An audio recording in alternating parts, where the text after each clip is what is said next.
Hold on, Carlo, hold on. Tony, So many shambas to shape. Welcome. to Shamba Shape Up. We have traveled all over East Africa to find hard-working farmers, We want to celebrate them while giving them the knowledge they need. so they can adapt and make their farms more productive even while the climate changes. We want to support them to get better yields and increase their income We will see how farmers can benefit from our experts' advice. while learning from each other in so many ways. Join us on these journeys and share in the farmers' experiences. On the Shamba Shape Up Safari.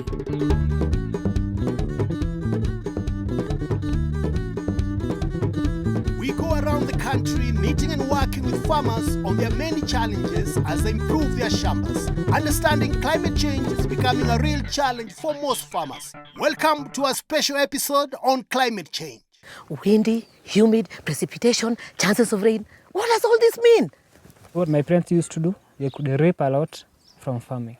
But after 2 or so years for farming, there was a climate change. From my own perspective, it has hit me hard. Paul Morage from the Kenya Meteorological Department is a weatherman and the right person to help us understand what's going on and how we can adapt to the ever-changing weather patterns. For a farmer, water is very basic. Very important. Yes. And going around the farm, we've seen rainfall Right. is scarce. Like now, it's so hot. So hot. When was the last time it rained? 3 months ago, we had some good rain. But now from there up to now, it has been not consistent. Not consistent. So it Yes. will rain this week, Then, stay another 5-10 days. yes. All right. Yes. And how has this affected you as a farmer? It has hit me hard because once it fails to rain, the crops will definitely dry up. There's no progress after that. Now what we are describing is the impact of climate change. You get a very heavy downpour, then followed by consecutive dry days. Prepare for erratic rains by water harvesting on the farm. Install gutters and tanks, and if your land is on a slope, direct the runoff water into water pans. I know people always predict rain. Yeah. I'm sure if you were to ask your dad, so how do you predict rain? And I'm sure he's going to say, oh, I'll face Mount Kenya, or I'm going to see some particular birds, and I know it's going to rain. You as John, Yes. how do you predict rain? I've been relying on information from Shamba. Shamba, Yes. you're digital. I'm digital in a way. So how has it helped you? They have been telling me the times that it's going to rain, then I can plan when to plant. Right? How do they do it? They just told me there's going to be some rain from this day to this day. It's also good that you are saying you are getting the forecast and it is projected for a week. The essence of us here is to simplify that forecast and for you to be utilizing it for the benefit of your farm. Right. Because when we say Monday, Tuesday, Wednesday, it will be dry. And because, John, you are a livestock farmer, Yes. and I have seen that you have maize for silage, Yes. you can harvest them and allow it for 3 days to be on the farm so that it dries up. Another utilization of it is for spraying. Right. We don't want you, John, to spray and then it's washed away. Right. Because that is a loss. You may like now to hire casual labor.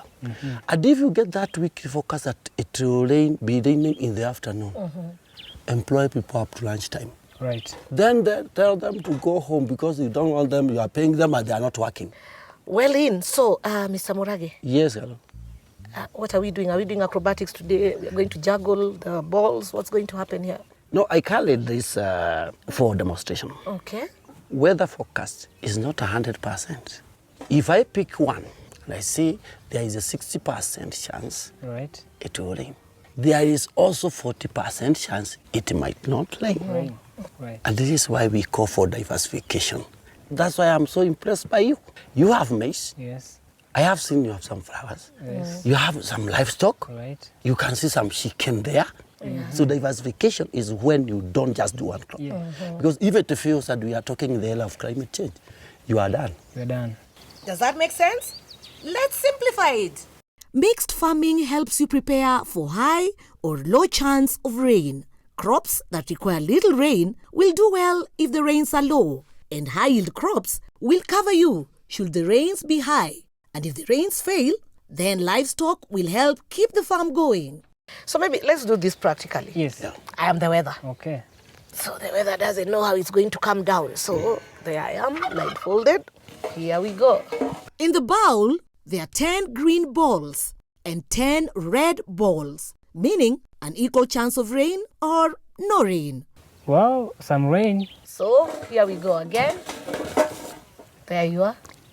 Rain too. You need to utilize climate and weather information. For today to rain, Yes. take advantage, Yes. harvest that one. Right. The second day, it rains, harvest that one. All right, Yes. just to make us understand this further, Right. let's reduce the chances of rain. Okay. So maybe we remove how many? 6. balls? 6? Yep. All right, so 6 balls are out.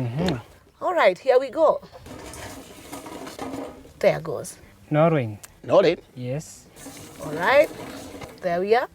no rain. No rain too. Third one. No rain. No rain. When the forecast predicts higher chances of no rain, prepare your farm activities for dry days.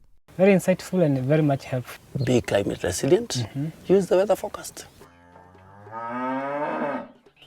The forecast said it was going to rain today. And look at that, not a single drop of rain. How is a farmer supposed to work under these conditions? Climate change has affected me because the way I used to plan my planting season and whatever, the rainfall patterns changed all of a sudden, and it became hard to exactly know when you're supposed to plant your crops. Adapting to changing weather is very important for a farmer. It is also very important to understand weather forecast, what it means, and how you can get the best information so you can plan your farming activities. In order to help John understand this better, we have called in Paul Murage from the Meteorological Department. Have you seen a difference in rainfall in your region here? Yeah, there's quite a very big difference. What difference are you seeing? What I've noticed is that we never get the usual rain as it used to rain before. So there's a change of the rainfall pattern. Either prolonged or there's very minimal rainfall in our area. A farmer is clearly describing climate change and how it's manifesting itself in his own understanding. Oh, and where do you get your forecast from?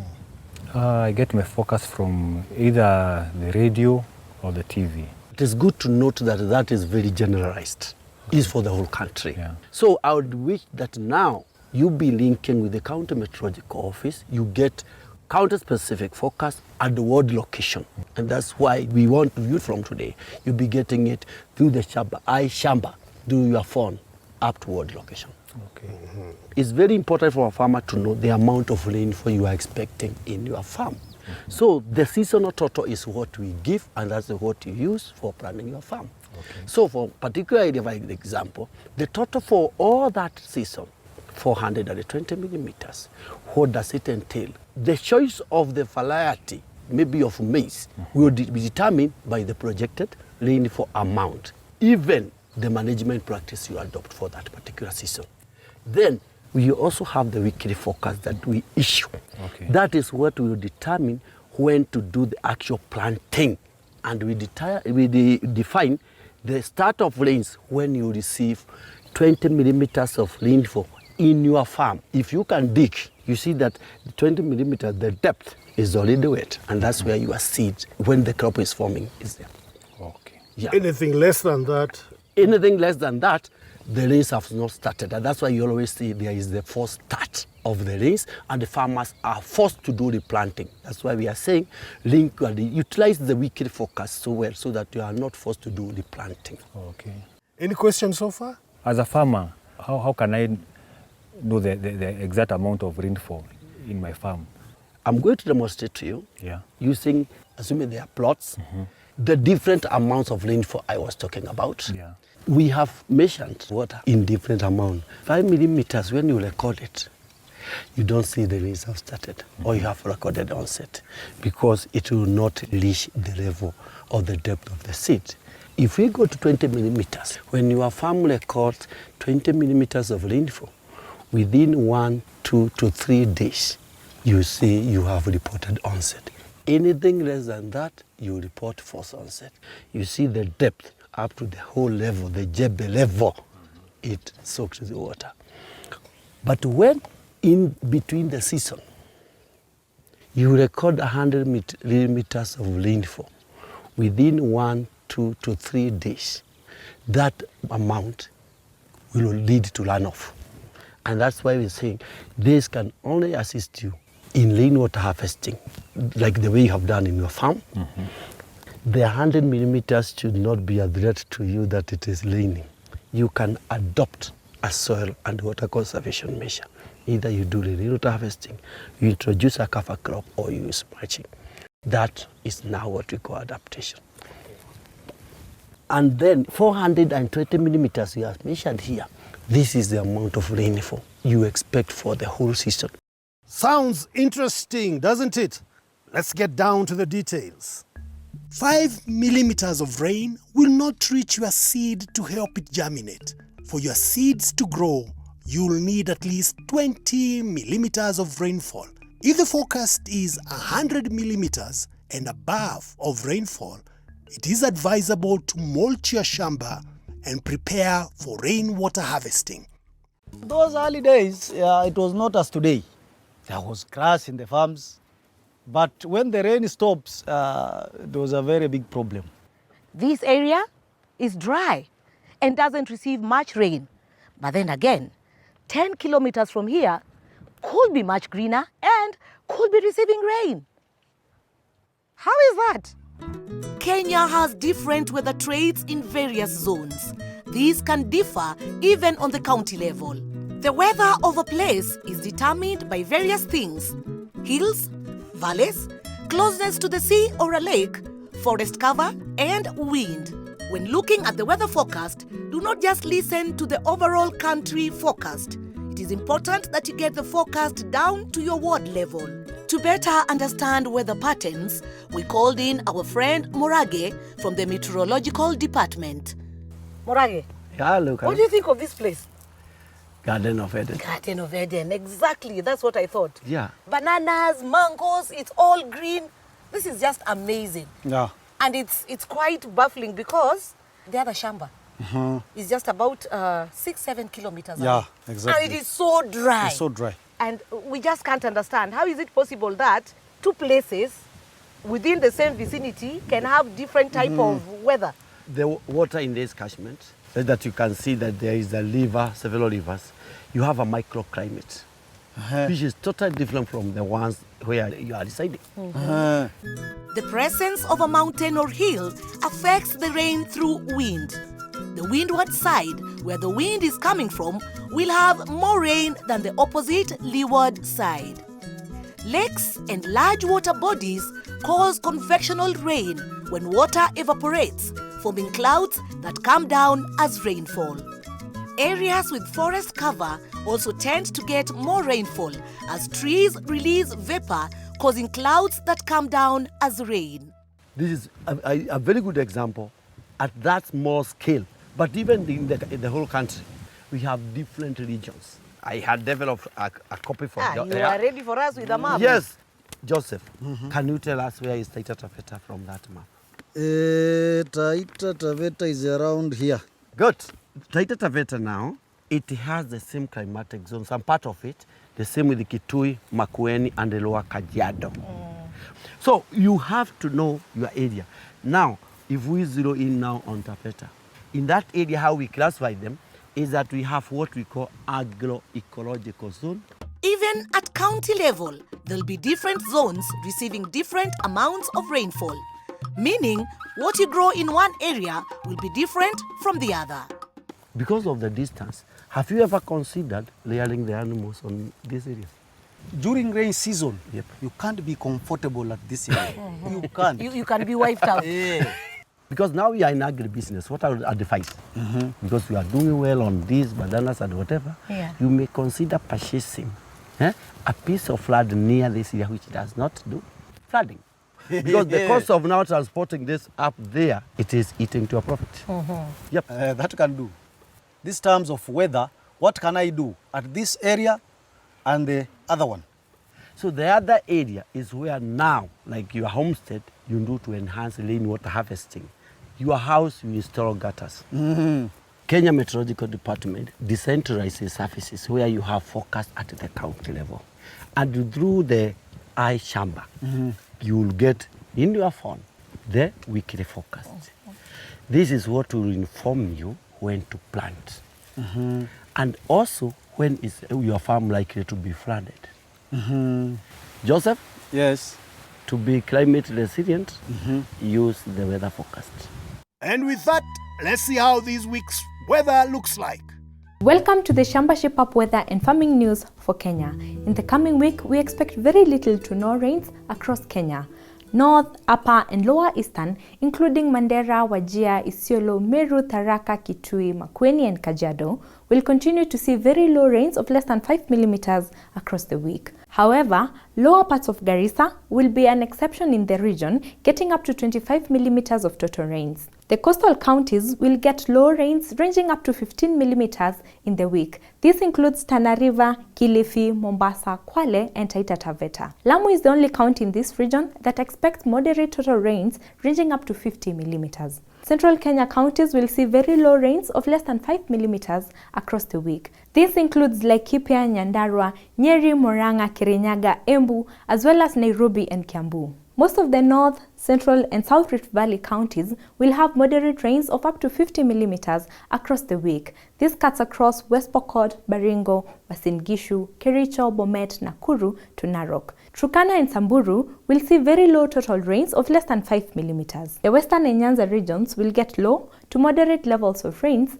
ranging between 5 to 50 millimeters in the week. This spans across counties of Busia, Kakamega, Bungoma, Vihiga to Siaya, Kisumu, Nyamira, Kisii, and Migori. Farmer, as the rain continues to decline, keep mulching your crops to help the soil retain moisture. Repair all broken openings in your chicken house and cowshed to keep them in good condition this cold season. This way, you will prevent them from developing cold-related diseases such as pneumonia, which is common in calves, and chronic respiratory diseases in poultry. Remove weeds and harvest water whenever it rains to use during the drier periods. For more tips and detailed weather forecast for your area, get in touch with Shamba. Call 0711 082 606. I am Brenda. See you next week on the Shamba Shape-Up Farming News for Kenya. But don't go away, more is still to come. Welcome back to Shamba Shape-Up. No matter what climatic region you are in, you need to understand the weather and how the weather forecast can help you with your farming. There you are, Phoebe. Yes.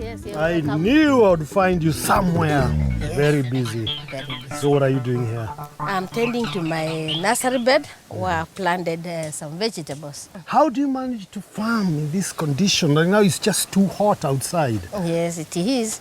But we have interacted with the agriculture officers and they've given us advice. Once you prepare your nursery bed, apply enough manure, that one will help to retain the water.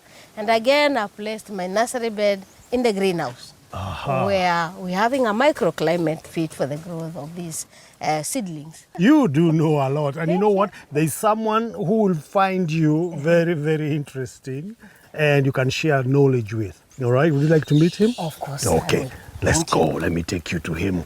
Come on. The weather forecast which I receive in this area, first we've been relying on the county meteorological department. They have been releasing monthly information about the weather conditions, the expected forecast. We went even up to weekly advices on weather forecast, and that one helped so much. Phoebe has proven to be a smart farmer and has really adapted to farming in this dry area. We have invited Paul Morage from the meteorological department to assess what she has done and build on her knowledge. This man, I think when you see him here, he knows so much about the rainfall distribution in this country. He's got all the records. What records don't you have about rainfall? Our first rainfall record is from Portlets in Mombasa in the year 1882. And you have all those records? We have all those records. What do you do with all of them? We analyze, and that's why we can be able to tell there is climate change. From 1882. I was 2 years old. Negative. Now, what have you observed yourself? The first thing I have realized, seen, is a rain gauge. So you should be included in the records of those weather observers. From the load, you harvesting load runoff. You have a water pan, which you have done so well. The siltation bays, there are numerous of them. And then the overflow, you are directed into a farm. I have also seen that you have adopted some part of your farm on conservation agriculture, minimal tillage. Because of climate change, we are talking about minimal soil disturbance. Tony, she is worth emulating. You are impressed. She's a role model. So all this experience that you have is because you've been having experts coming to your shamba, and you've been listening to them and practicing what they tell you. So let's talk about the advantages of having the rain gauge in your shamba. How do you use it? So we record the rains every day. When the rains are on, we record them at 9 in the morning, every day. Yes. And here they are, every time at 9. These are the records. From all this data, I can see you are recording so well that the list started on, but now they ended on the 13th of December. So from 2nd to the 13th of December, you only had 40 days of rainfall. 40 days with the numerous consecutive dry days of 4 days. So you can see this is where the challenge comes from. Wow!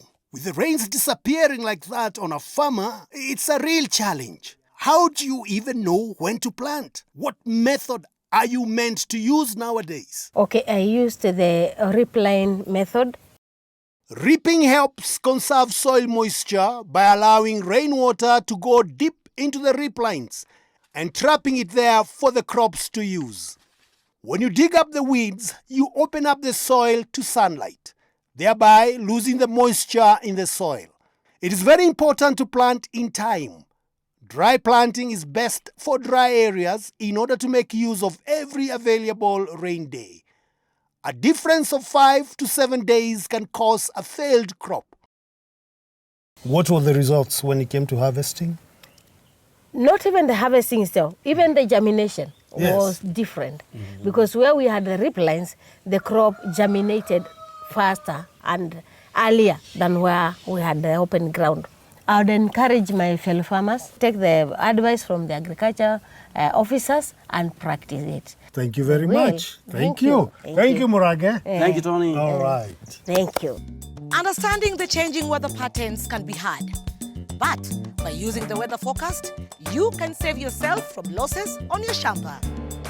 Huku hali ya anga inakuanga juu sana. Joto. Maji inakuwa chache na mimea inaanza kuharibika. Mvua inakuwa kiasi tu. Vincent! Yeah. Hello! Hello. What is happening here?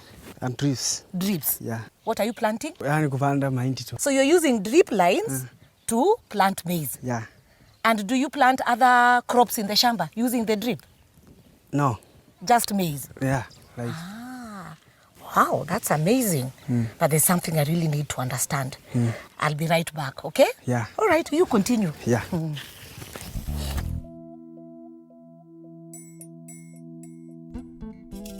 Understanding climate change and how to adapt is important for every farmer.